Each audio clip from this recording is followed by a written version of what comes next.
Hi, babe. Hi, honey. Welcome back. Well, welcome back to I you. mean, we live in the same house, so it's not really like we're welcoming each other back, but you know how it is. We have another guest today. We do. Yeah, I love this. I love bringing in the guests in the conversation. This has been really cool. Today, we are talking with Errin Smith. Now, Errin Smith is known as That Health Chick on Instagram. You can look it up, That Health Chick. hmm hmm Errin is an avid health and fitness fanatic, expertly trained in health optimization for over 15 years, and has worked with leading health professionals and experts, um, and is also the founder, producer, and host of What We Crave, the Emotional Eating Summit, which speaks very closely to me and my experience with food.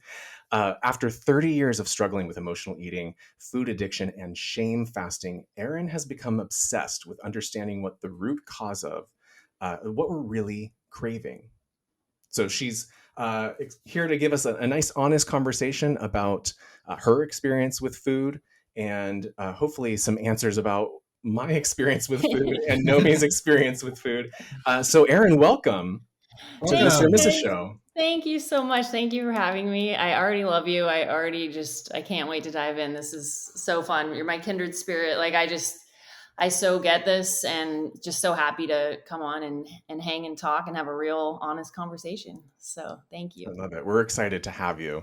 Errin, why don't you start off and tell us a little bit about your journey? Like Yeah. where did the idea of what we crave, your emotional eating Yeah. summit came from? Give us a Yeah. little inside You peek. know, after struggling, and I'll rewind in a second to my childhood, but after really struggling with it for years, especially being in the health industry for so long, you think I would have it figured out. Um, and it kept happening, and I call it the fuck it moment, where you just black out and eat all the things, right? Yeah.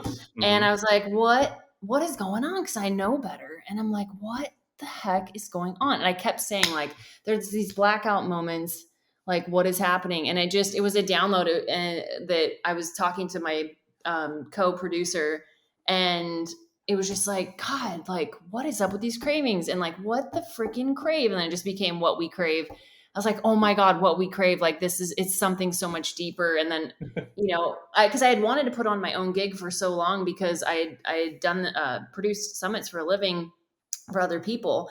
And I was just like, I've been struggling with this, and I want to do this for myself, because I want to figure out the answers, because I've been doing it for so long. And I know all these health experts. Why don't I just put them on a summit and interview them and host it, and let's go. And it's really out of my own mess. And then I got so much information from it, and it was just the biggest. This project is my baby. It's like my soul, And so I just want to help other people with this, and it's been the biggest joy to talk about it. And it's so healing just to even talk about it. Even today with what we're going to talk about, Hmm. I just have been so. Every conversation, my soul is like, yes, put this out into the world. So, because from a long time, ever since I was little. I mean, I grew up. It's kind of a crazy story.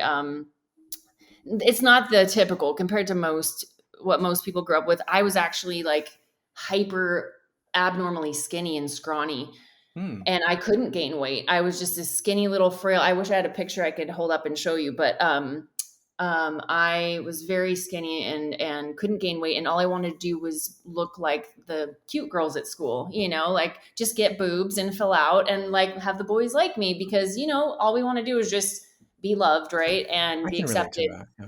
Yeah, and right, and I could never gain weight, so I'd always eat. My dad would be like, "Let's have this and eat ice cream and all, just eating, eating, eating all the time to bulk me up for basketball, and just eating all the things. Even though my dad didn't really know about nutrition, but it was just always eating. Then my mom was Italian, right? So you get the Oh, honey, you had a bad day. Let's eat some things. What do you Manja, want? manja, yeah. manja. Yeah. We are both Italian as well, so we can relate to that for The sure. Italian love, yeah. Yeah. And hmm so, my The mom was Italian like, love that feeds the Italian yes. body shape.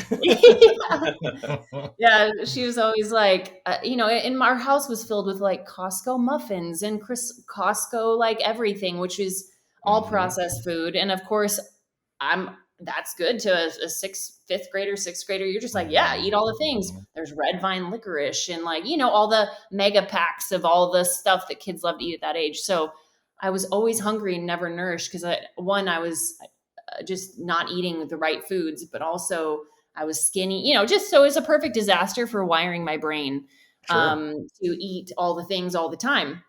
And then you have basketball practice and then you're starving because you just hustled your butt off for 3 hours on, in high school, so you're coming home and you're eating all the things again. So I don't know if I ever stopped. I don't think I ever stopped eating. Like it was like, if I wasn't eating, it was weird, and I know that's kind of an abnormal problem to have, but it fed into this whole thing, no pun intended, but it did, going into high school and college, then I finally put on the freshman 20, 30, 40. And I'm like, whoa. And I'm almost 6 feet tall. So it, you can hide it for a while until it starts to show up. Mm-hmm. And then I was like, oh, I just finally filled out. And I kind of had some denial around it. I just was like, yes, I have muscle and like some boobs now. Yes. You did it. Yeah. I was a late bloomer, such a late bloomer. And then college hit and like the weight kept coming on. Then I moved to California and discovered like, oh, like if you eat some salads, then you lose weight. Like I didn't know anything about nutrition at that time. It was just eat salads, lose weight. Mm-hmm. Then you moved to California and it was South Beach diet. Then it was vegan. Then it was, all the things, how it is like this was like 15 years ago. And that's when I got into holistic health in my career and started learning all these health protocols. And I took it very extreme. So I went from ups and downs so many times. I mean, if I could show you this, 20-year cycle of my weight swings, but underneath it was a lot of other things. It wasn't necessarily about the food. It was about a lot of other things. But fast forwarding, we'll get into everything, but fast forwarding, I hit my rock bottom when I was at my highest, level of my career, which was the VP of sales for this huge nutraceutical company. And I was at the peak of my career, the peak of my everything. And I was the most miserable I'd ever been. Mm-hmm. I was the heaviest I'd ever been, the most inflamed, stressed out, just miserable, most disconnected to life I had ever been. And so I was like, all right, enough is enough. What the hell is going on? I'm going to put on a summit and figure it out. And so here we are. And 50 interviews later, and and now all I want to do is help people that it's so much deeper. What I'm realizing and what I've found is that it's so much deeper than the food. It is like nutrition is important, mm-hmm. but it's all the stuff underneath of what we're really craving. Yeah. Mm-hmm. You had said healing earlier. And I think that a lot of people have a hard time understanding the concept that people can have a real dysfunction around food unless mm-hmm. you are that person that has a dysfunction around food. So in that regard, it's almost like trying to heal from an addiction where food is the substance. So what is the first step in that? Oh man. Well, there's a lot. I think for me, I'm just going to give you my experience because like you said, what I've realized through these conversations with what we crave is it doesn't matter if it's food, alcohol, shopping, like there is something that you're trying to soothe. Right. Mm-hmm. And there's something deeper inside going on that your emotions are, we can't, there's too much emotion and either we have to stuff it or we need a dopamine hit to like make us feel better about it or something, right? There's something going on and there's other things going on. There's 10 different pillars that I actually dove into on the summit. But, one of the guests, I'm just going to go with what's popping up first. One of the guests that I interviewed, his name was Mike Collins. He actually has a summit called the Quit Sugar Summit. And he said, addiction is the opposite of connection. Oh. And I was like, oh, damn, that one hit me. Yeah. Put it on a shirt. Right. And I just got chills. I get chills a lot. So I know I'm in the right track. But when he said that, my soul was like, oh my God, yes. Because I remember at my lowest point where I was dependent on food the most, I was disconnected from myself, as in I was on airplanes all 3 times a week, flying to Florida from West Coast to East Coast, no sleep, living out of hotel rooms, no hugs, no love, no connection, not getting outside in nature, not connecting with people in physical form. I was basically isolated. And this was even before COVID, before the isolation really hit. I Right. was I was isolating myself to everything because it was like I was in the most stressed out job I'd ever had in my life, working for a narcissist that was like verbally abusive. And that's what actually got me to my rock bottom, which I'm grateful for because that's what brought on the summit. But I was such a mess. And I noticed it was complete disconnection from everything and from my family. Like I didn't see my family. Didn't get to see my nephews. I didn't to squeeze my nephews and snuggle, like it was like no physical contact. And that's one thing as humans, we need physical contact and physical connection and just to be seen and heard and to be just feel safe and loved and just at peace. And I think that was the cornerstone of like my whole body was disconnected. I mean, I didn't have sex for, you don't even want to know how long. I didn't have time to date. So it's like, I wasn't, it was, everything was turned off and shut off, in every sense of the way. And it was like, I'm too stressed to even think about sex. I was too stressed to think about anything. And I have to work and blah, which is cornerstone self-love and worthiness and boundaries that I learned. That's another conversation too. But the key was that I was disconnected from myself and what fed my soul. Yeah. Yeah. So that's kind of, I think, another facet where addiction comes into, because as someone who's kind of addiction processed my whole life, there is there's a sort of restlessness that I think I'm looking to fill when I'm in those like fog eating moments where I'm just sort of watching Real Housewives of whatever, like yelling at the TV and just like hand to mouth, hand to mouth, hand to mouth.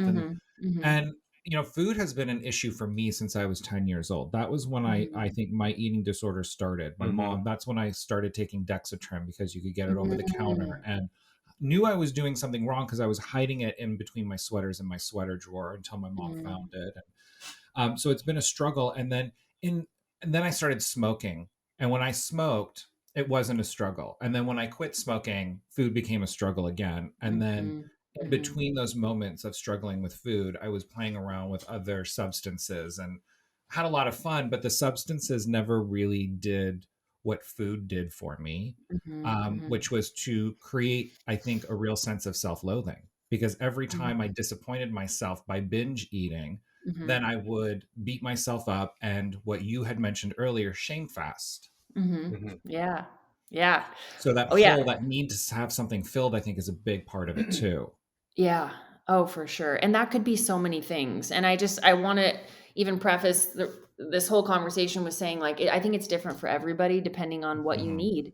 I follow the holistic psychologist. I just read a post from her the other day, and she said, sometimes trauma can be what you experienced, but also what you didn't get as a kid. Like I didn't get certain things from my parents that I craved. The need to feel safe, which was a big one, the need to just feel seen. And, and so we'll kind of we'll try and give the love that we didn't get through other modalities. And that could be anything, so I have ultimate compassion for that. And, and I know all the interviews, it always starts or usually starts in childhood where we saw a parent that was dieting, or they said something about our weight, or we didn't feel good enough at whatever body or weight we were, or, I do experience that a lot, or see that a lot and hear that a lot. And if we can go back and, I've recently done some inner child work, which was amazing, that I just bawled my eyes out. There's so many ways you can get to that root, but we have to go back and love on that little kid. Like that's one of the biggest things, is because they're still inside of us, we're just like grown kids is all we are, and so we have to go back and really love on that, and really just because if you can actually go through the process as if it happened, your brain can rewire. And we talk about that a lot. And what we crave is, things you can do to rewire the brain so that you're not caught in that loop. There's so many solutions. Anyways, I'm kind of giving you the fire hose, but no, it's great. It I is understand. good. Yeah. And it is, I think it's good so that people listening understand that food as a substance has the same effect on the body as any other substance can. Yep. It's a reward, pleasure, deprivation cycle, right? Yep. Yeah. Errin, Yep. you bring up an interesting point too, in that it's for different reasons for different people. Mm-hmm. And I can recognize where Nomi and I have similar issues when we're both sitting on the couch eating at the same time. Mm-hmm. But I feel like my issues are rooted in my inability to self-soothe. When I'm eating, I diagnosed myself as a stress eater because I find that I'm eating my my worst food and the most food when I'm uncomfortable, when I'm stressed out, when I'm anxious, or when I've just had a conflict or a situation where I am feeling anxiety. Right. And I think, like you said, rooted in some childhood trauma or childhood lacking. I grew up in a household where health consciousness was very much top of mind because I had someone in my family who was extremely overweight. And that was their life goal, to find a way to bring that back down, whether that was healthy or not. So the whole house was non-fat. This was the 80s. So everything was non-fat. Yes, I feel everything was non-fat. Yep. On the TV was a combination of Jane Fonda's workout and Richard Simmons and any other like home videotape workout ever. So health conscious was always on top of mind, but it was for that person. There was no education for anyone else in the family. Why is everything fat free? We don't know why we're eating it, but that's just the food that's here. Right. And so through everything else that I deal with anxiety and all of that, I found that my inability to self-soothe leads me to food, where I'm like, I may not feel good about myself right now, or I may not see the value in myself right now, but I sure as hell see the value in those Cool Ranch Doritos. And you bet no, I'm going to eat that entire fucking bag of Cool Ranch Doritos. And I feel good in the moment. And then almost immediately after, I'm like, I should not eat even that whole thing. All right. Why did I just eat that whole? It says party size. This was not a party. I did not need all those Doritos. Can I just say, when I was a kid, I ate, the Skittles bag, like the mega bag of like Skittles. It's not the individual size packs that are like trick or treat. This is like the mega bag of just straight Skittles this big. I polished that off in one day when I was a kid. Meant for a vending I machine. And if I can just rewind with what you said, because it was really powerful, and also know me with the dopamine hits, right? Because food is a dopamine hit. Just like anything else, shopping out, like anything can be a dopamine hit. Because I did some retail therapy too, got myself into some debt as well. That's another conversation, but it can trickle into every area. But I wanted to go back with the low fat thing. I noticed when I went vegan, low fat, when I didn't know much about, nutrition and your body needs fat, I would notice the same thing. I would eat, it was basically, there wasn't enough fat. I lost my period for a year because I was trying this extreme diet. And guess what? Binge, because my body was craving fat. And like the right fat, right? But we end up eating all the snacky stuff because that's what's convenient and it's around us. And then we keep craving more because it's not, your body's like, nope, that's not it. I need some real food, some real fat.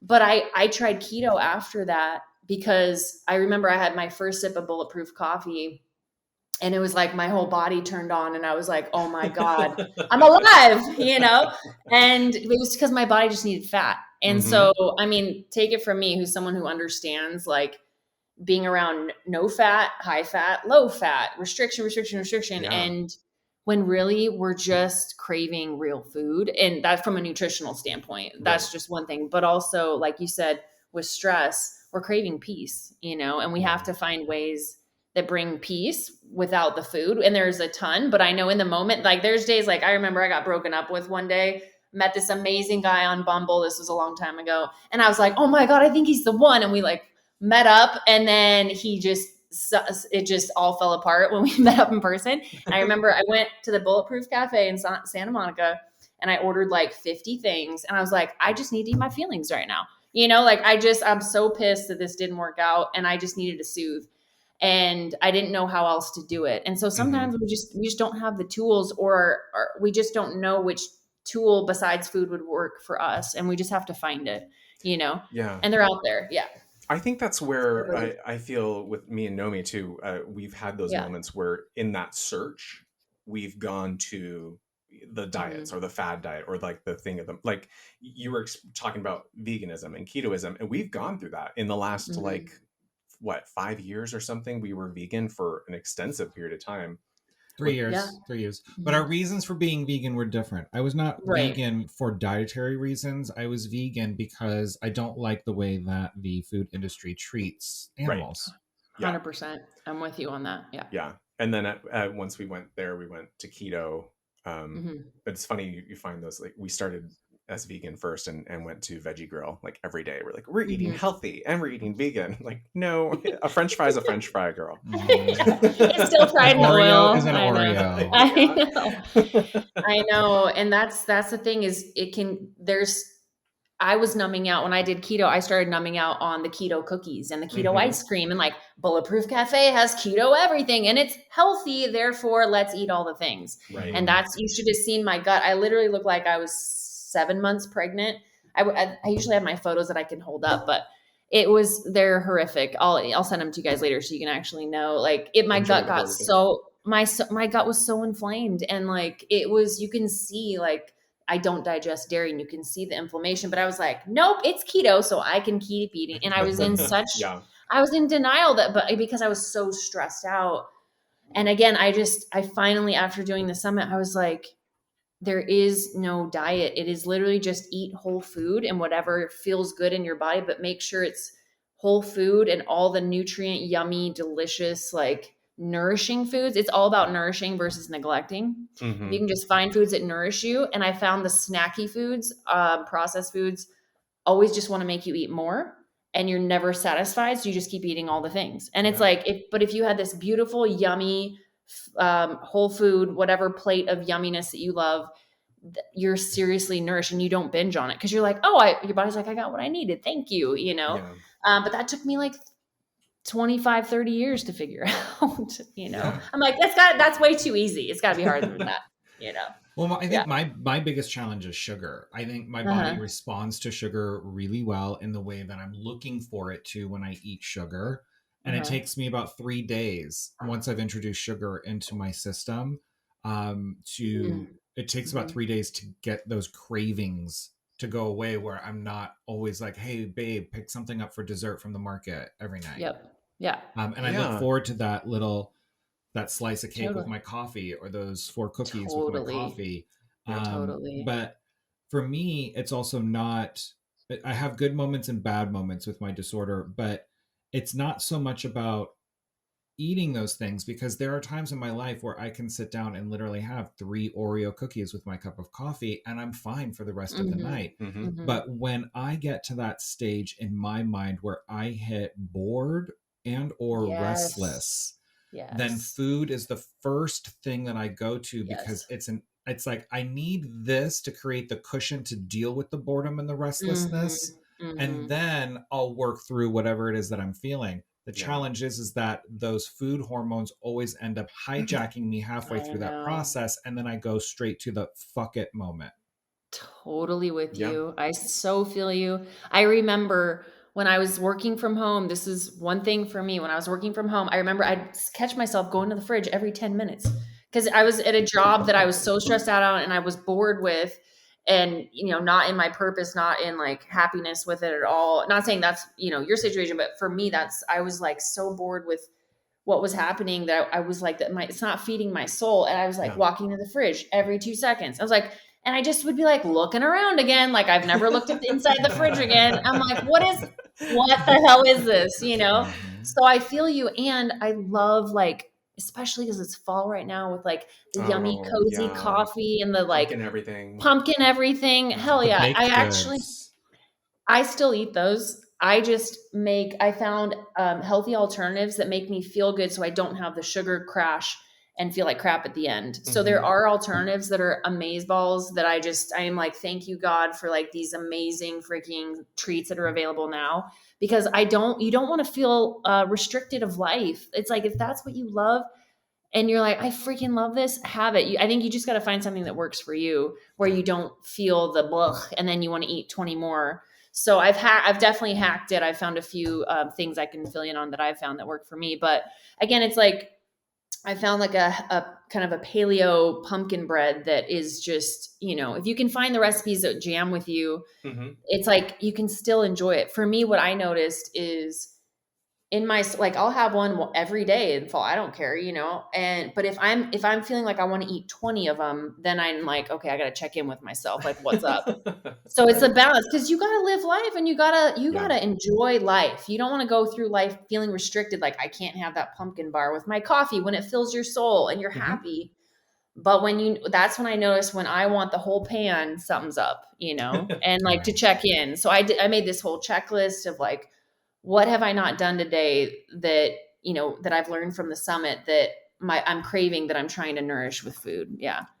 Would you say that there's a difference between going to the store and getting some cookie dough and saying, I'm going to make some cookies, and I'm going to have a couple cookies tonight, and then I'm going to put the rest in the pantry, and then you end up eating all of those cookies that same night, versus, because this both happens to me, going to the store with the premeditated notion that I'm going to eat the entire set of cookies. Like, that is the plan for the night, and getting somewhat excited about it. Like, I'm getting away with something that I shouldn't be getting away with. That's so good. Right. Just like we go to the bar and we're like, I'm having some drinks tonight. I just broke up with my boyfriend. I'm having at least 5 glasses of wine. Like, when you're just like, I'm owning this. Like, I get it. You're like, it's on. I think that's the thing, is the stress we put around stuff is also the biggest thing that just destroys us, is the meaning behind the 10 cookies. Because if you have 10 cookies, it's not like you're going to gain 50 pounds that night. Just like if you eat a salad, you're not going to lose 50 pounds. Right. So I think it's the 80-20 rule of like, you can, just like in the fitness world, it's like, you can have your cheat days or whatever. But I just think the psychology around a cheat day, anyways, that's another conversation. Yeah. But it's the shame and the pressure we put around, like, oh, it's like, it's like, just freaking enjoy life. And if you're going to own it and do it. And just like, it's like, I'm just going to do the thing. Like, I'm going to, whatever it is, like, but the emotional stress we put behind it is actually what causes more of the inflammation and stress and weight gain in our body than the actual food. It's pretty fascinating. There's a lot of studies on that too. Yeah. It's tough in those moments to hold yourself accountable without connecting the shame to it. Right. Totally. That's a really weird dichotomy that I find in those moments. 'Cause I'm like, yes, I did it. Oh no, I did it. Errin, a question that I have to circling back a little bit is, what's the psychological process between, I guess my first example of an accidental overeating versus a premeditated overeating? Like, you go, that's like that one night you're going to the bar to get drinks because you broke up with your boyfriend, but the other night you're just going to go have a cocktail or two and go over some things with your girlfriend, but you end up getting just as smashed. Like, what's the importance of the premeditation in these events? And can those moments of premeditation then be used to focus on those accidental moments to lessen that margin for those times where we're unaware that we're about to overeat? That was such an amazing question. That was probably the best question anyone's ever asked me, like layers upon layers. So if I'm hearing you right, it's when, like, what do we need to look for? Like, what's actually happening? What's the psychology behind the two? And, because I'm trying to think like of each situation, right? I know from my experience and my own experience from the summit and my own personal experience of my life, I think that we go into things. Here's what I think. If you go into something and you're just having a good time and you're having fun and you're just living life and you accidentally have a few extra drinks or eat a few extra cookies, like you're at a party and you're like, I had a few extra cookies. Great. Like, I feel like it's a weight. It's sort of you don't have the weight kind of coming down on you. It's just like, I enjoyed the cookie, just like I enjoyed the movie, or I enjoyed the makeout session, or I enjoyed the, you know, whatever it is that you just enjoyed life, right? Mm-hmm. Or I did this, I went on the ride at Disneyland when I never would have, and you just enjoy life. Like there's definitely that sort of where you're just in the moment and you're enjoying life. Then if you go into it premeditative, I'm trying to think of a situation.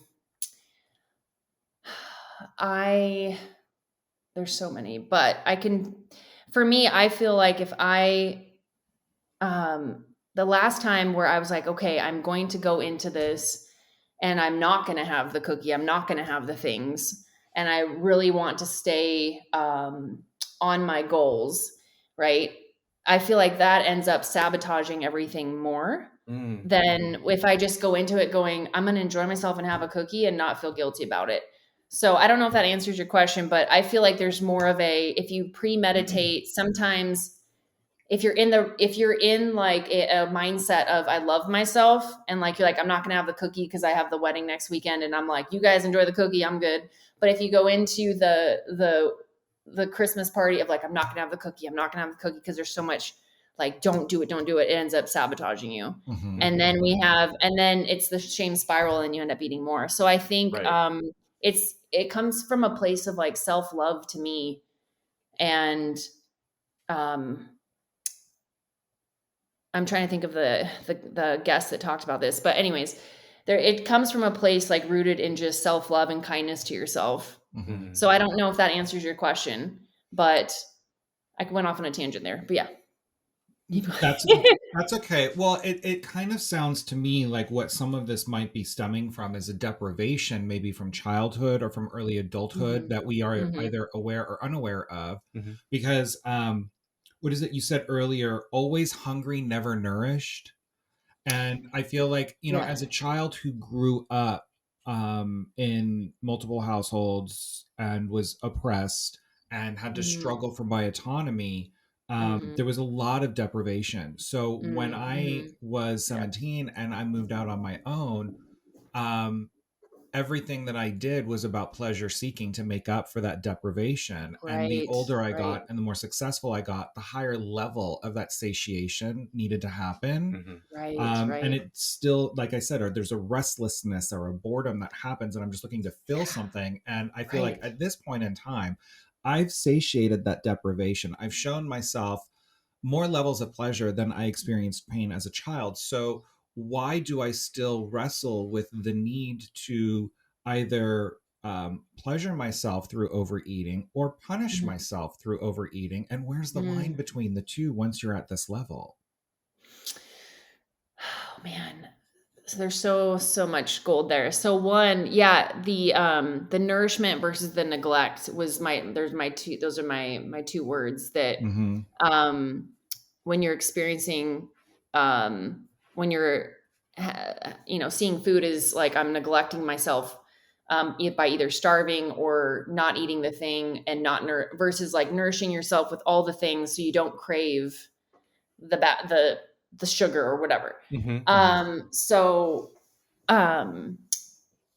then your second question was, say that again. I just like my brain wants to answer 30 different things, so I just want to make sure that I'm answering the second question.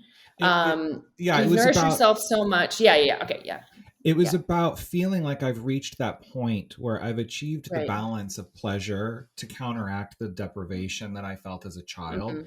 So why is that trigger still there? Why is it still a battle for me now that I don't really feel like I need to overcompensate for it? Yeah. And is that where it even stems from? Yeah.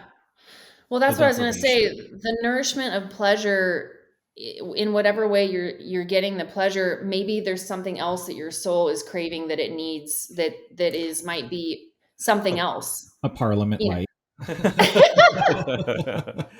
It might be like your body, you've been sitting all day, podcasting all day, and you haven't moved, and your blood sugar's spiked because you've been sitting all day. I know for me, when I was on my computer all day and I was stressed out and I didn't even go outside to get fresh air or walk, like I would just, my whole diet, I'd be like, I'm not hungry, but I'm still want all the things. Like I just ate and I'm still eating. What's up with that? So it could just be that you're craving movement, that you're craving sunshine, you're craving a nap, like you're craving sleep, that there could be, there's gut health. There's, it could be the sugar kicking in. It could be just your stress levels. It could be a lot of things. For me, I noticed when I would go to get some type of movement in first thing in the morning, versus working all day. Cause being a workaholic, back in the day when I'd be like, nope, I got to start the emails at 7 a.m. and my boss is just, she was it was just horrific all day from 7 a.m. to 7 p.m. And then I would have eaten all the snacks all day. And then I would go eat dinner and then work till midnight and I'd eat again and have the wine.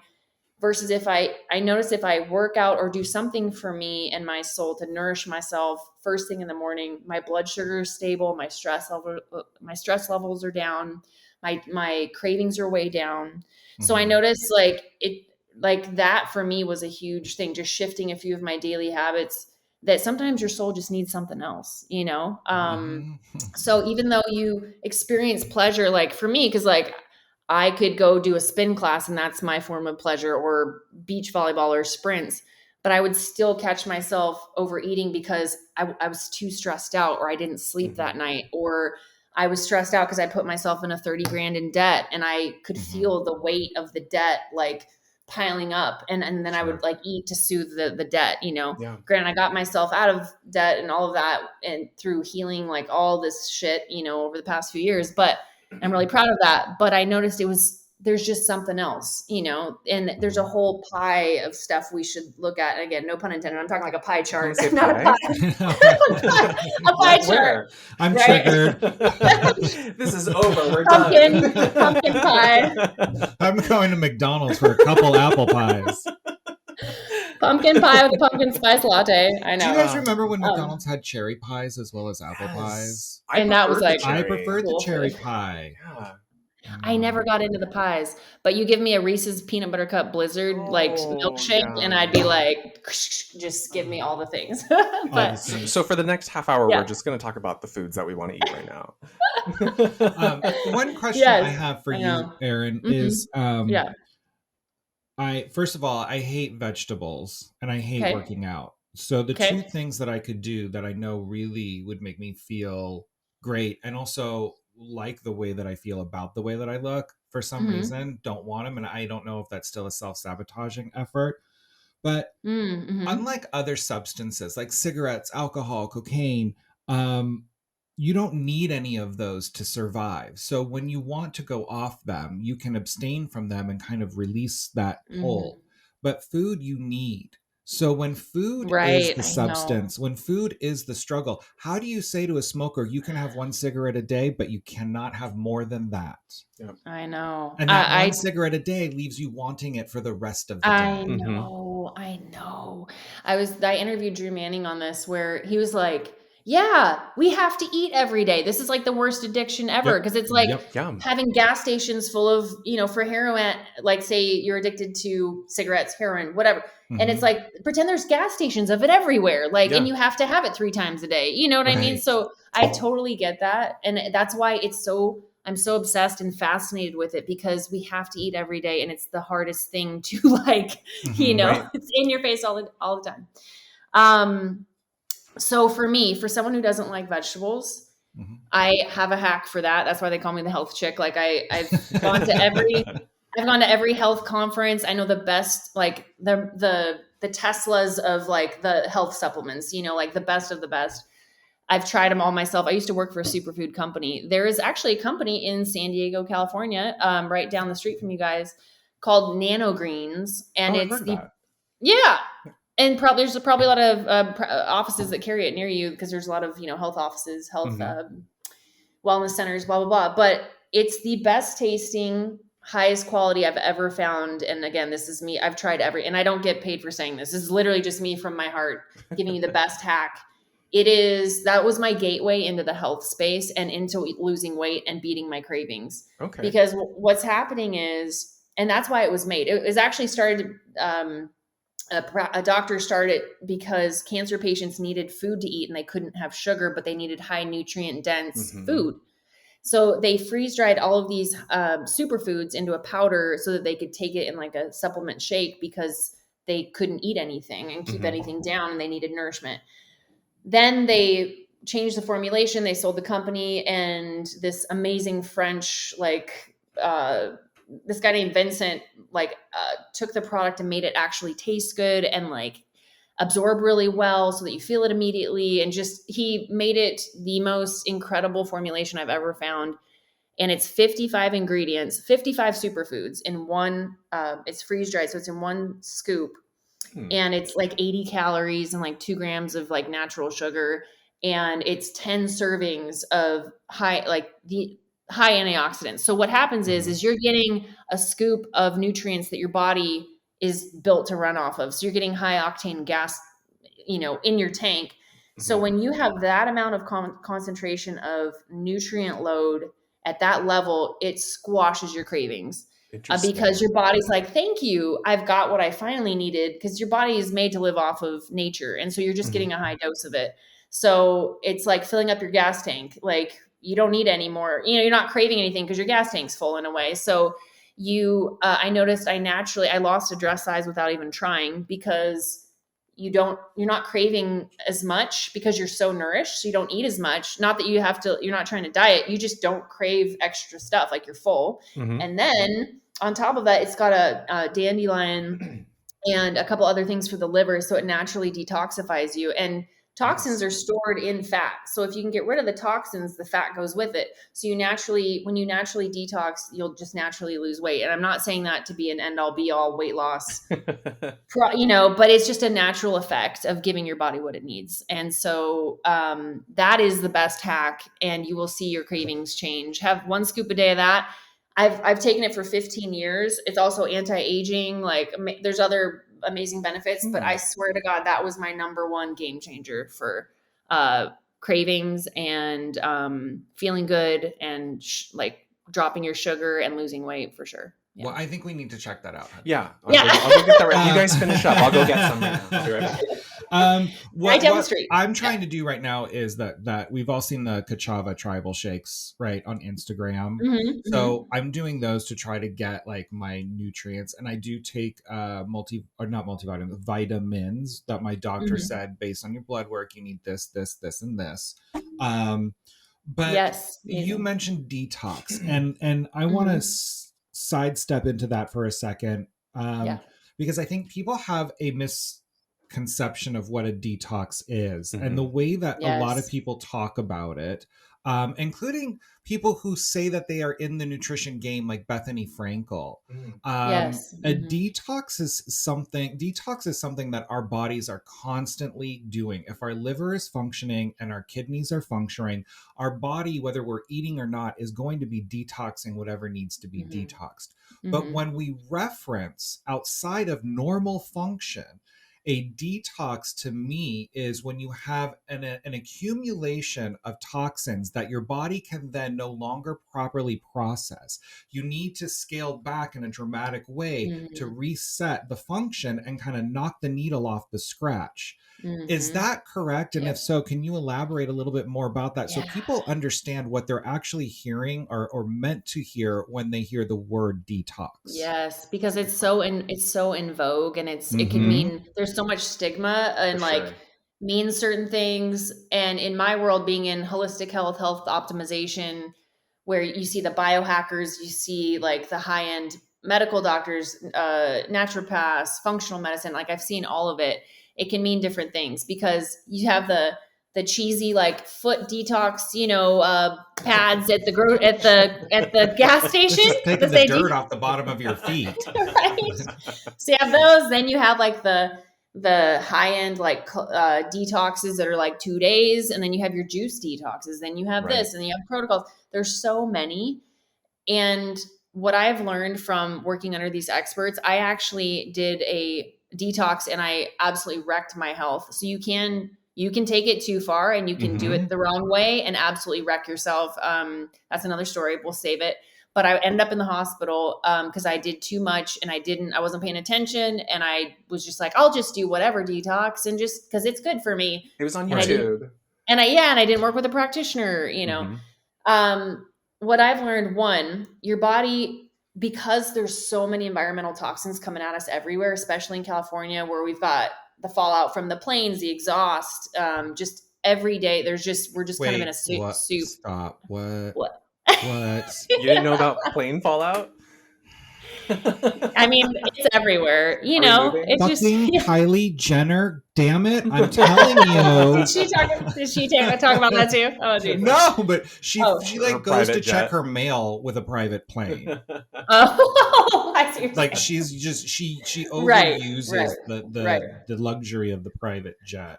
Yes. So I would just Yes, make a it's her joke fault. about It's her fault. plane. You guys, for everyone listening, plane fallout is Kylie Jenner's fault. Yes, It's that's all what her I heard. fault. That's what I heard. Yes. That's what this podcast is about. Yes. You're welcome, Kylie. You're welcome. So all these things that we have to defend ourselves against in our own environment.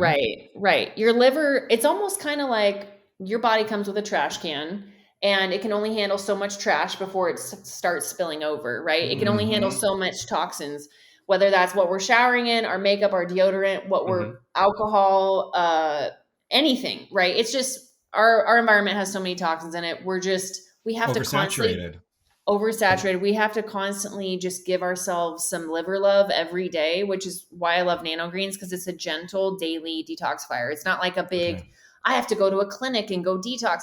Now, let's say I fell into a pool of toxins, like a toxic soup. There's some, like environmental spill or something, right? Then you would need to go to an actual facility, some type of naturopathic functional medicine, whatever facility that can gently pull that out of your body. And you're going to need to be in detox for a few days, right? There's certain ones that are like heavy metal specific where like it's severe. So there's a range of like gentle everyday, severe, and then a little bit in the middle. So, what a lot of the practitioners that I have worked with in the past is they'll test your heavy metal levels, right? And if your garbage can is full, it's going to show in these tests, right? Some people have larger trash cans than others, so it just depends on your genetic kind of bucket, right? Yeah, and so that's why it's pretty big. That's why some people. Yeah, go ahead. To me, my trash can was like any other muscle. The more I worked it, the bigger and stronger it would get, and the more I could dump into my system. Right. Until I hit 40. Right. I know. And that's the thing, is that's why you see like, why did my 90-year-old grandma smoke a cigarette every day and she's perfectly healthy and fine? And then you see someone who smokes once and they have some crazy disease from it or whatever, Right. It's because our genetic bucket and our genetic makeup can only handle so many toxins. That's why you see some people get really sick, some people don't. But if you can reduce the chemicals that are coming at you, right? So maybe use natural cleaning products instead of bleach, or natural, or there's all kinds of ways you can reduce the toxic load, like get a shower filter, have a really good water filter. Just there's lots of things you can do. Reduce what's coming at you, but also gently clear your liver as much as you can gently. I would say every day. That's the best, easiest way to do it, because you stay on top of kind of taking out the trash every day. And then there's... Can I pause real quick? Yeah, what is the best way to aid your body in that daily detox? Because I feel like some people will... hear that and run off to GNC and get like feverfew and yellowtail and whatever it is, and it's like pulling your car into a mechanic when it doesn't need to have anything fixed, which can then create a problem in and of itself. Right. Yeah, because there's some supplements you don't need to take that your body's like, I don't need this, and just kind of spot treatment just because you saw it on Instagram. There's a lot of that coming at you too. So that's why I think.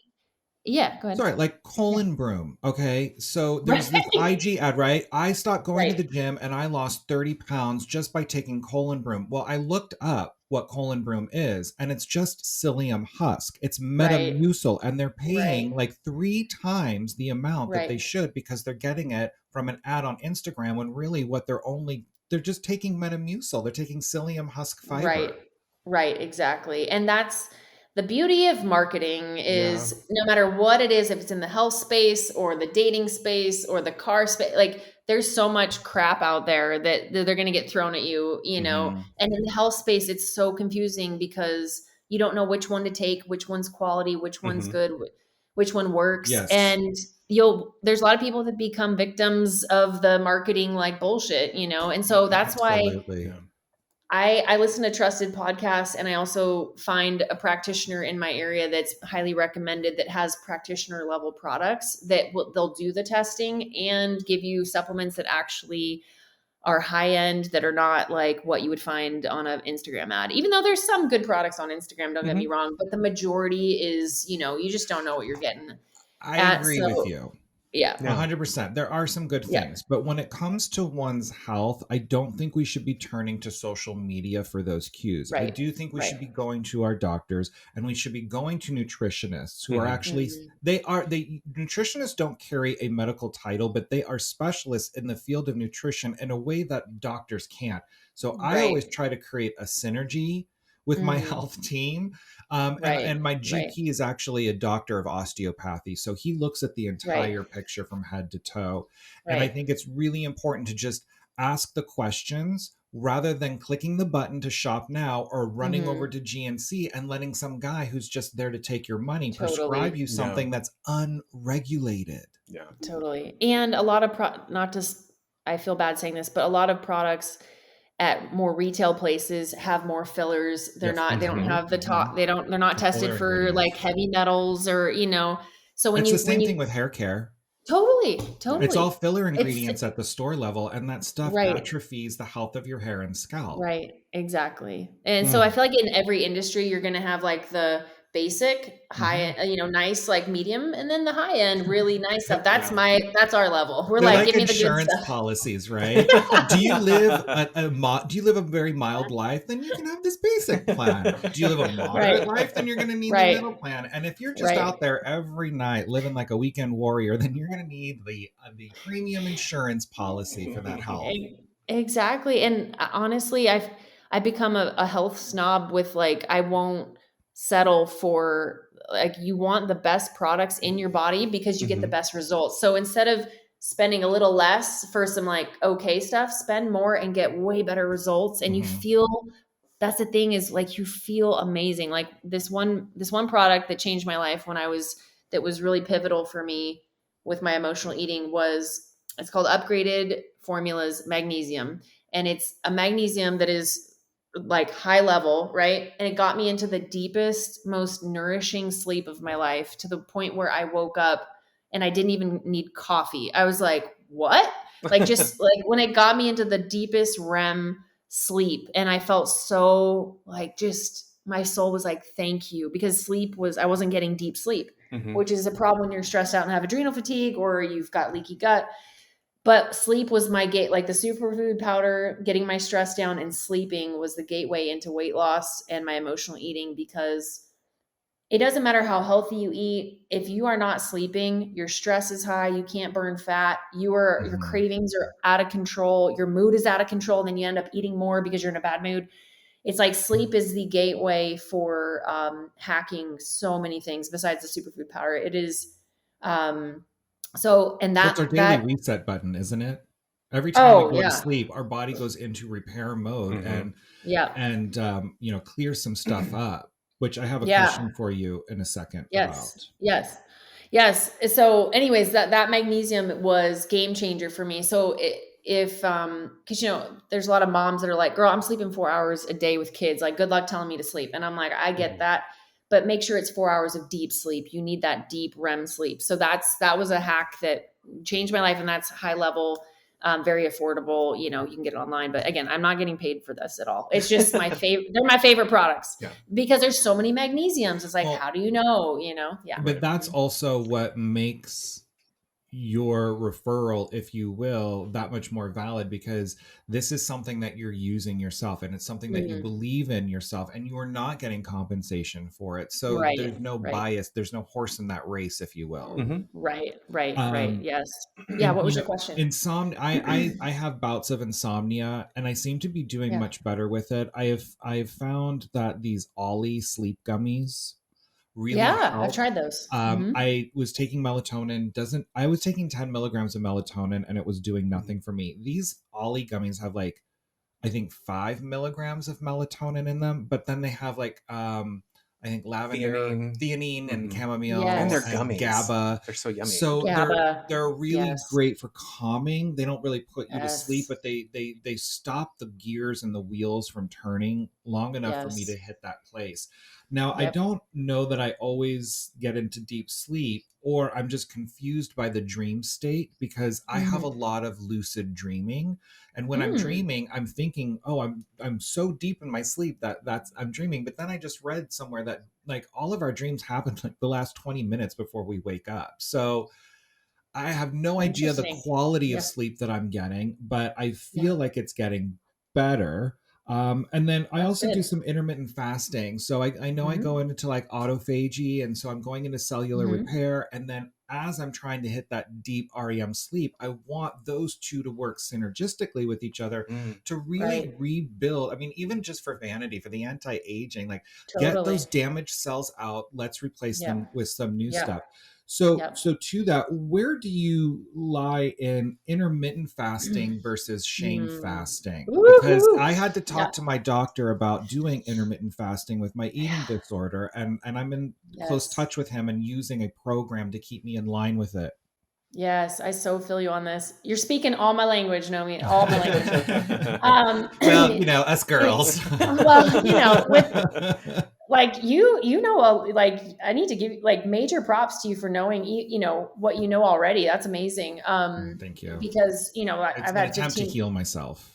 Yeah, I mean, and by the way, with the melatonin, I've noticed that too. When I take a melatonin that's either not good quality or too much, it creates a brain fog, and I feel like worse. But I am taking something with the theanine GABA, and the GABA is amazing for stress and calming. Game changer for cravings too. That worked better for me too. So I've heard of that company. I haven't tried the gummies because I have something else, but I've heard that's great.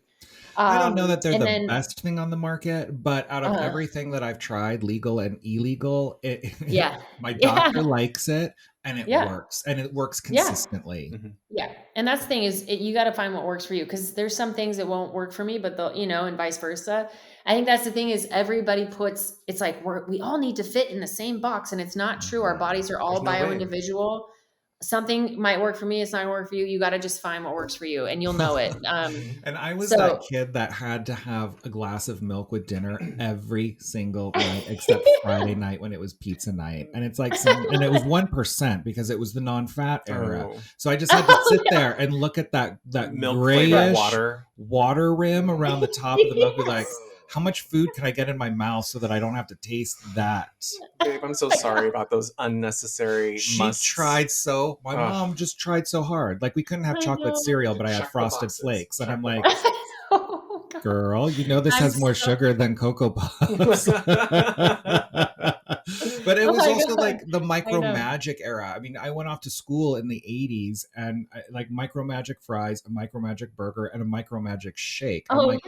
How do you get a frozen shake out of the microwave? But we were set up to fail. We were set up to fail at that period of time. 100%. I mean, I thought Lunchables was like the hot ish back in the day. It was like, you got a Lunchables, like you rich, like you know, like so processed packaged food. That is so funny. Yeah, Lunchables were like the baller kids. Oh yeah, I didn't have that. If I got it once a month, I was like, I'm rich, you know. Like I was lucky when I got the leftover meatloaf in a sandwich the next day, and truly, because my mom's meatloaf is off the hook. It's not like a tomato-based meatloaf. So because I know the Italians, they know how to do meatloaf. Well, that's the other side of the family. This was my Scandinavian side, which is very Midwestern meat and potatoes. Oh yeah. Oh, I love some good meatloaf. Okay, but the fasting thing, yes. There is amazing benefits in fasting that are just incredible. And there's a list a mile long. There's tons of podcasts on it. I've done the extreme of like 10-day bone broth fast because that we'll get into it, but I've done the extreme. I've done intermittent. And I'm on the, for FYI, I'm on the 18-6. So I eat from 3 p.m. to 9 p.m. because I'm a late night, like right after work. Right. Right. And that's what works for you. So I'll tell you, when I first started learning the benefits, I was like, oh my God, I'm totally doing this. This is amazing. And it was just like health optimization, amazing. And then, oh, weight loss is this an effect? Okay, cool. And I get to eat more calories in my window. Cool. And, Mhm. it was just like testing it out. Then it definitely works. I've seen intermittent fasting work. What I have also seen just with intermittent is another option is one meal a day. That doesn't work for me. And with women, I feel like, especially because you can fast too long and your hormones need carb refeeds. They need to cycle out of it, in and out of it, because you don't want to fast around your period. Your body needs food. Like, there's certain things that women need that if you do fasting too much. And there's actually women going into early menopause now because they're not nourishing around their hormones, things like that. So you can take it extreme, but if you do it in a way that works for you, where you feel good and you're not, it feels good for you and it works for you, awesome. For me, what I did was, of course, taking everything extreme. Errin, my middle name was Beast Mode because of how I, like sports and like extremes and beach sprints, and then also eating. I noticed when I started, I learned so much that I was like, oh, you mean I can binge eat and then also just starve myself the rest of the day and it'll make up for it, or the next day and it'll make up for it. Like, those thoughts entered my head because of, just everything we've talked about. But for me, what I noticed was, if I starved myself all day, and I don't want to say starve, but if I didn't eat all day, I was starving. Yeah, abstained, but I would be starving by 1, 2 o'clock. Then it would result in a binge eat, where it was like, I'm trying really hard to like make this window. And then when I eat, it's not like, I'm just going to have a really nice meal and that's it. It was like, just, I felt like I had to make up for something. Because my deprivation center from my childhood was triggered, and I triggered it myself, which then created a whole nother layer or veneer of like self-hatred. So what am I going to do? I'm going to get the quick fix now by eating the food. And then I'm going to have to deal with the aftermath, which was such a place of familiarity that it insidiously became a place of comfort. Exactly. Yep. I so feel you on that. And so I noticed that too, where it was, I did so good and now I'm going to enjoy myself. It was like I restricted and now I'm going to reward, versus having a more like self-loving kind thing where like, I'm going to do this. I'm going to drink lots of water. I'm going to have like, my day at work is easy. I'm just going to drink water. And if I don't make it to noon and I feel like I'm hungry, then I'm going to stop and I'm going to eat, and instead of like pushing to like the window and then like hold it, this energy. And then I would binge. So I noticed there were moments where it wouldn't work for me because I ended up eating so much. And it takes 20 minutes for your stomach to feel full. I would eat a couple thousand calories just even before my stomach would get full because I was so hungry. So I feel like it can backfire, Sure. So for me, I actually stopped intermittent fasting. What I do now is, if I feel like I want to intermittent fast a little bit, skip breakfast, go for a walk outside, get a coffee and just kind of like walk and do a workout, whatever, and then come back and eat breakfast at 10, then I will. But because I'm lifting weights now, I do CrossFit, and my building muscle has been so good for like, you need to eat, and so it's like, it's almost like I'm nourishing myself with more food than I ever have been, but it's I'm building muscle. So intermittent fasting wouldn't work for someone that's like, you're hungry all the time because you're working your butt off, And so for me, I just honor what I'm feeling right now, which is, I want to maybe not eat right when I get up at 7, but maybe at 10, and then I'll have lunch and dinner. So I'm doing 3 meals a day, but I'm doing it in a way where I eat and then I feel good and I don't do the binge. But then once at the end of the year, like right around New Year's, I like to do a bone broth fast of like 5 days. But I go into it as like more of a meditative, like spiritual kind of just like self-reflection, me time. And that a 5-day fast once a year, there's so many studies on the power of like getting rid of those not horrible, but the cells that are the bad cells that Mhm. can cause the damage in the body. It just gives your body time to clean those out. Like, like autophagy, like we talked about, Mhm. Oh, and like autophagy. the free radicals. Yes. It gives Mhm. your time. Your body's like, thanks, I'm emptying out the trash. And Yeah. because Yeah. that's the only time it can empty out the trash is when you're not, when you're resting like that. And so, that's what works for me. So now I'm just doing like a gentle fast once a year. And then I eat 3 times a day now. And that for me, I fasted so much that, so to go back to the shame fasting, I noticed that I would intermittent fast. I'd have the binge, and then I'd be like, F it. I'd eat all the food. I'd gain, Mhm. over the next few months, that would continue, and I would gain 20, 30 pounds because I was on keto. So you can gain weight real fast. So Mhm. over a few months, and then I would go, you know what? I just gained all this weight. I'm really ashamed of myself. I'm going to do a 10-day bone broth fast. And I would, Yeah. act like I would do it for health reasons when it was really like just a crash diet. Mhm. And then I had to tell myself, girl, this is like a disordered eating situation here. That's a cover up with health. And I had to tell myself, like, girl, you got to be honest with yourself. Like, you are literally starving yourself to lose the weight. This isn't for health. Like, let's be honest. What is this? And like, let's get to the root of why are we binging? Why are we doing this? And it's because I didn't freaking love myself. I was so pissed off at myself. I remember my journal.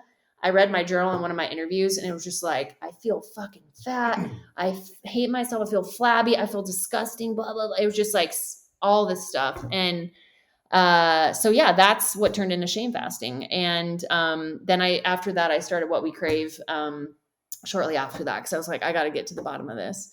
And You had mentioned it was Yeah. never really about the food, right? The Mhm. root causes behind these cravings and emotional eating and food addiction and binge eating. That's what brought you to this What We Crave summit. So for those who are listening and so they want to find out more, that this conversation is speaking to them, what can they expect with the What We Crave summit? Yeah, it's just actually I want you guys to come on it if you would like to. I'm very I would love intrigued to. by it. Yeah. I would love for you to do an interview with you. It's really just real raw, honest conversations about from experts in the health space, health optimization, also real life true stories of just like, this is what's going on with me, and here's my roadmap of how I got out of it.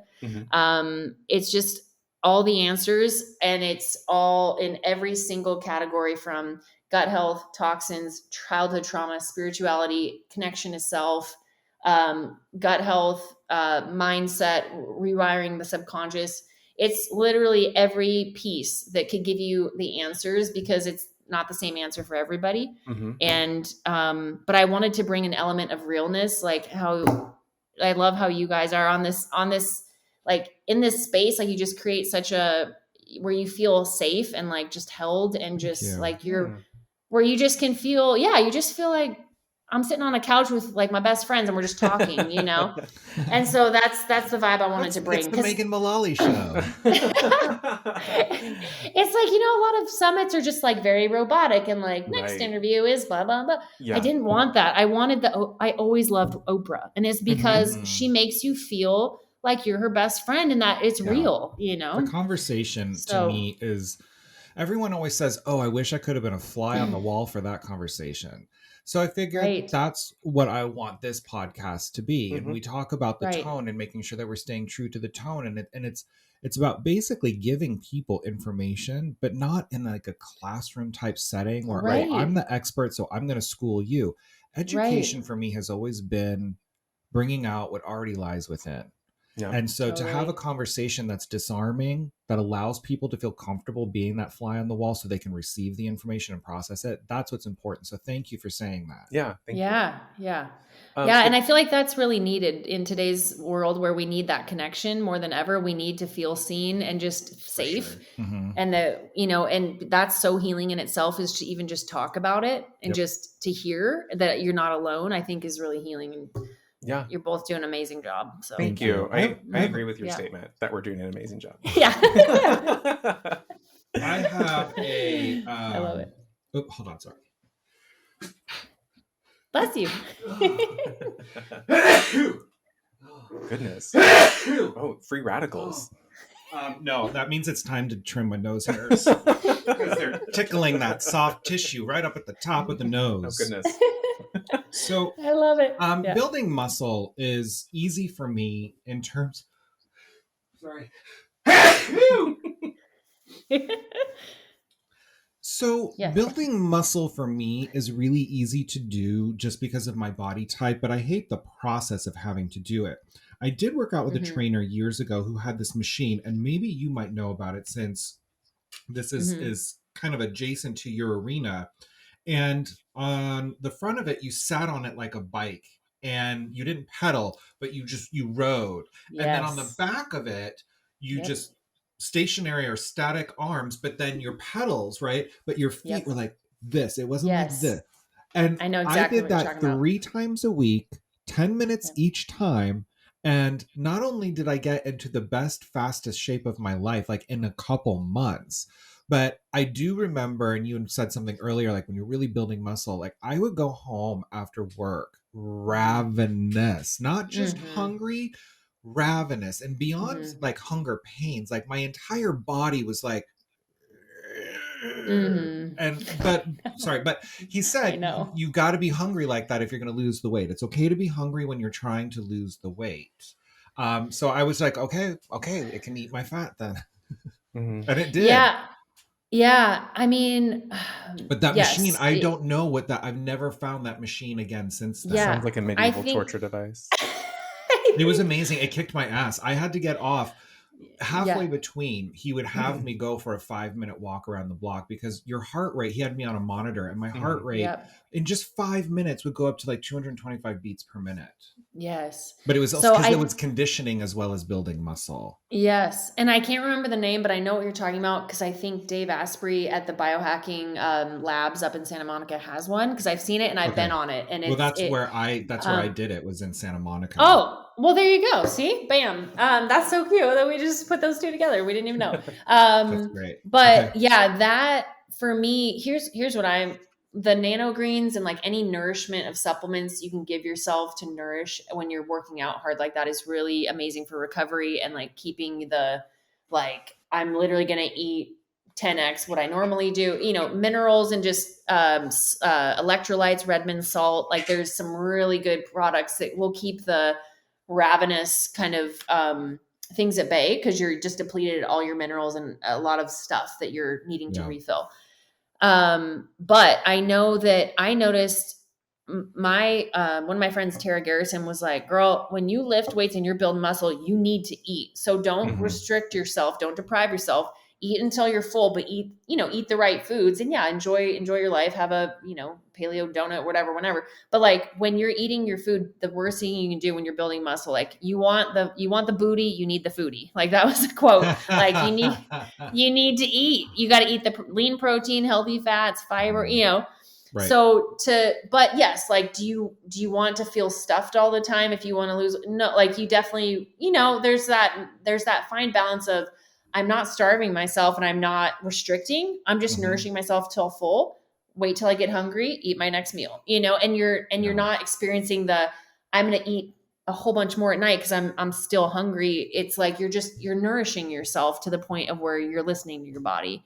Does that make sense? So that's kind of how I roll. It makes absolute sense. Now, what about little hacks? Because what he did tell me to do when I would feel that way is he gave me a bottle of these liquid aminos, and it wasn't the Bragg's amino acids. Like it was a big clinical looking bottle, and it was 1 tablespoon, but it just immediately, my whole body was like, like I had just had a double quarter pounder with cheese. Yeah. Amino acids are amazing. So amino acids are highly recommended if you're working out. They're just the building blocks that your body needs to help with building muscle repair. They're just amazing. And there's all kinds of brands. And they will give you a really good, like you'll feel the difference. Like if you're depleted before going into workout, you take amino acids and you're like, whoo, like I feel good. You take electrolytes, you feel good. So they definitely work. I definitely would recommend them. But again, the right brand is there's millions of okay brands and there's some really high end brands. And but how would you suggest our listeners find the brand that would work best for them? What is a Well, good just resource? personal experience for aminos is Ben Greenfield. Keon is his supplement line, and that's retail. It's not practitioner, but he's not retail level. It's like practitioner level, but retail available.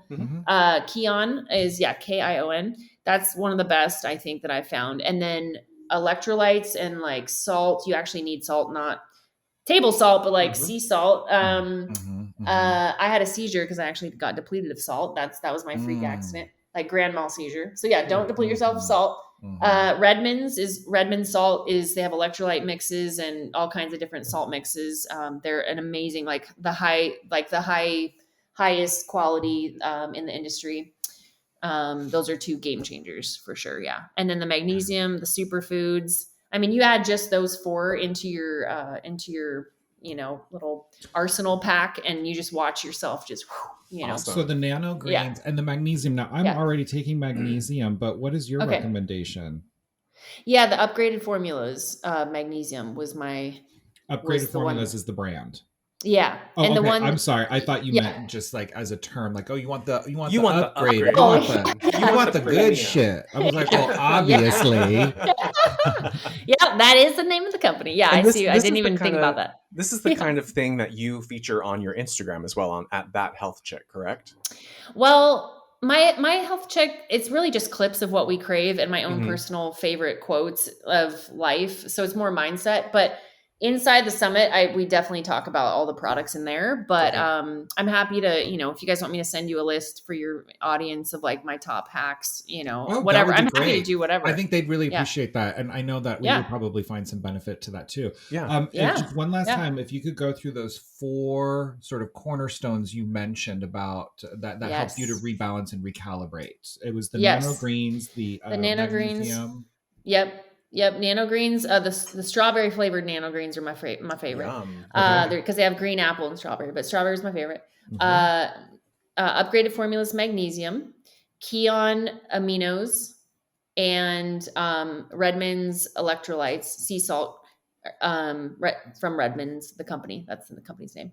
Awesome. And then there's a whole bunch of other ones, but due to time, we'll just leave it at that. These are, you'd say, the 4 sort of pillars.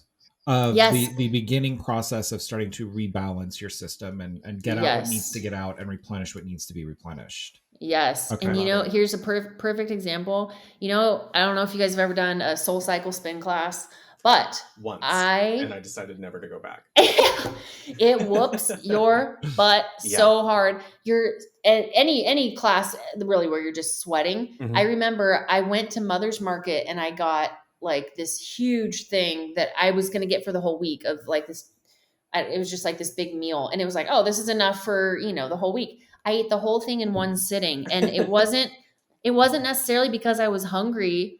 It was because I was depleted of salt. And I noticed when I upped my salt, my cravings went down. So it's a lot because our stress depletes our salt and our magnesium, all of our minerals. So that's why when you up your salt, you up your magnesium, you up the superfoods. Wow. Your whole body's like, and it's just a balance game. It starts to balance. And then you're like, oh, I'm not craving the thing because your body's like, I got what I need. So the salt was a huge kicker for cravings too, that I had no idea was, a lot of us are just missing salt. Yeah. Well, we're going to go to the market after this. We're going to go get a few things. But Errin, thank you so much for this conversation today. It's been so insightful. And before you go, I have something that I want to put on your plate because I would like to know, if you don't already have these resources available, what you think.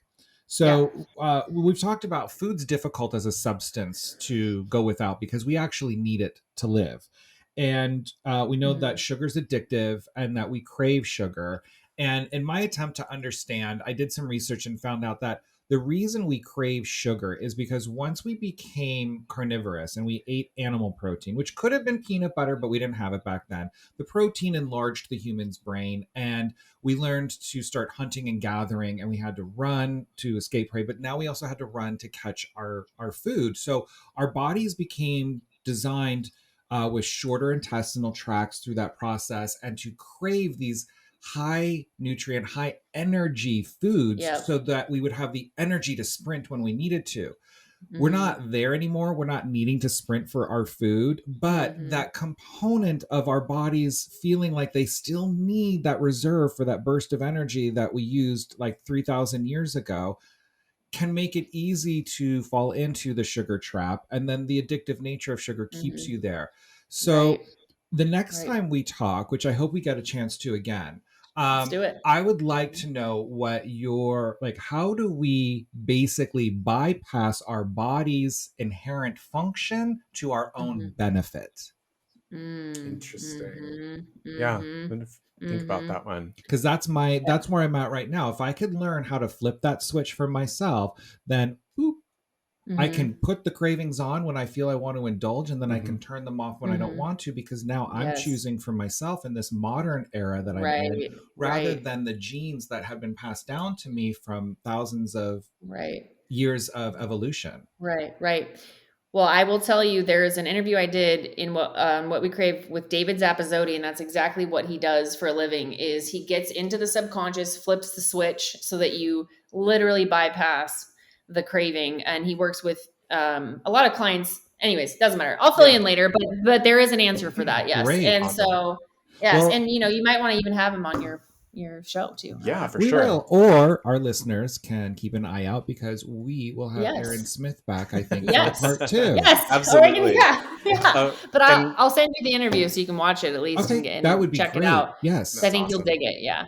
And then be sure to send us all of your pertinent information that you want our listeners to hear, because we can put that all in the description box too. Oh, for sure. Because we really want to use episodes like this to promote positive information that our listeners can use to their advantage. Yeah. Thank you. And in the meantime, if they want to find out more about Errin Smith, they can go to That Health Chick on Instagram. And they can also visit whatwecrave.com, where they can actually watch the summit and participate for free, correct? Yep. It's free. Yep. I'm launching it in the next few months. So yeah, you can always just put your name in the little wait list and get notified. But it's free. It's free regardless. So yeah. Fantastic. Yeah. Thank you so much, Errin. It has been an absolute pleasure talking with you and picking your brain today. Yeah. I'm so honored and so happy I could help. And yeah, let's do it again. And I'm going to bring you both on my show. So all right. I'm in. Okay. Yeah, totally. Okay. Thank you. Okay, we'll talk soon. Okay, bye. Bye.